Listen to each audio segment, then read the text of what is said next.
नमस्कार, प्रणाम। मैं हूँ वीरू पंडित, आप लोगों के बीच फिर से आ चुका हूँ ये बताने कि हमारे इस बिहार में क्या चल रहा है। जल्द ही एक खबर आई है जो आरा जिला का एक युवक का एनकाउंटर कर दिया गया। उनकी एक मांग थी कि हमारे गांव में उनकी गांव की जनता किसी कारणवश परेशान थी। उस परेशानी का मांग था उनके पास और उस परेशानी को दूर करने के लिए वो खड़े हुए एक क्रांतिकारी के रूप में और उनका पुलिस वालों ने एनकाउंटर कर दिया। मेरा आपसे सवाल है, इतिहास गवाह है कि गलत का विरोध करने वाले के साथ हमेशा गलत हुआ है। जैसे मैं वीर भगत सिंह का जब फांसी हुआ था तो उनका फांसी होने के समय से 24 घंटा पहले उनकी फांसी हो गई थी।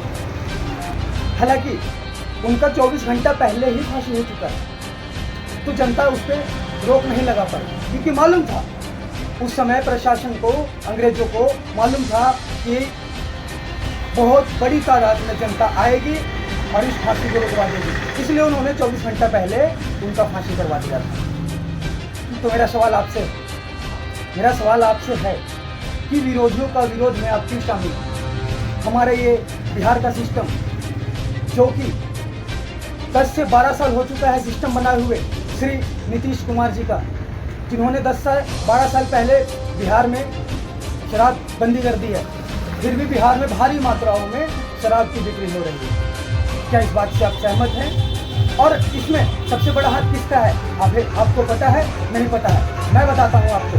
बिहार में हर बॉर्डर पे चेक पोस्ट लगा हुआ है पुलिस वालों का, और बिहार पुलिस का एक मद्य निषेध का स्पेशल पुलिस फोर्स पड़ी है वहाँ पे, स्पेशल मद्य निषेध का।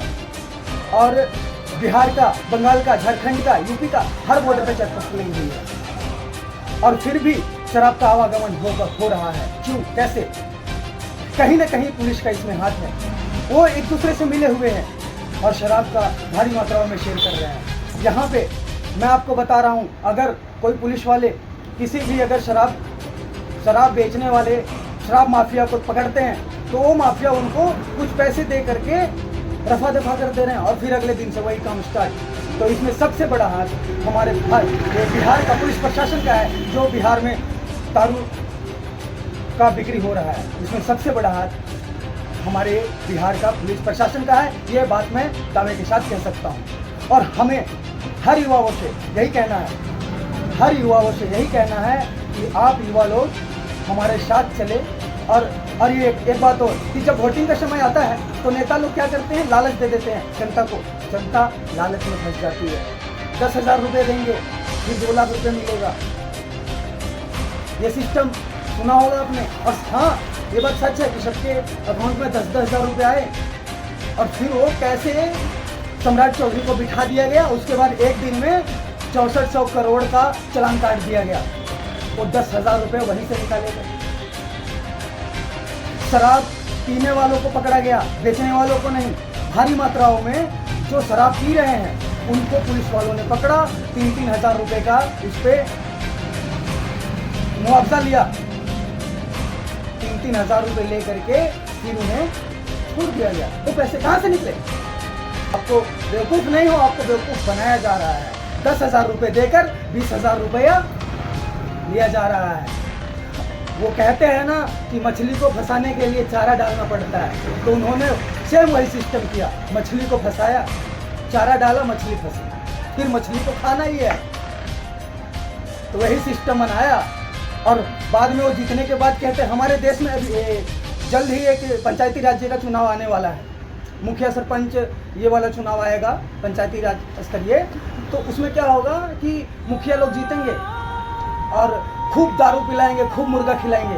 बिहार में बंद है फिर भी चलेगा, ये मैं आपको दिखाऊंगा। और मुर्गा दारू खिलाएंगे, पिलाएंगे, बाद में वो जीत जाएंगे। फिर पता है वो क्या बोलेंगे आपको पता है क्या बोलेंगे? साले डिस्पोजल पे बिकने वाले जनता, आप एक 50 रुपए की दारू पे बिक जा रहे हो और बाद में आप अपने आत्मसम्मान को बेच दे रहे हो सिर्फ और सिर्फ एक तलब को दूर करने के लिए। क्या वो जाहिर सी बात है, ये सिर्फ धंधा बना लिया है इन सरकारों ने। ये सिर्फ बंदी नहीं, इसको धंधा कहते हैं। बिहार में शराब बंदी नहीं, शराब धंधा चल रहा है।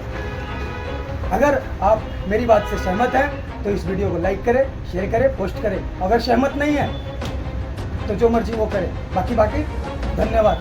जय हिंद।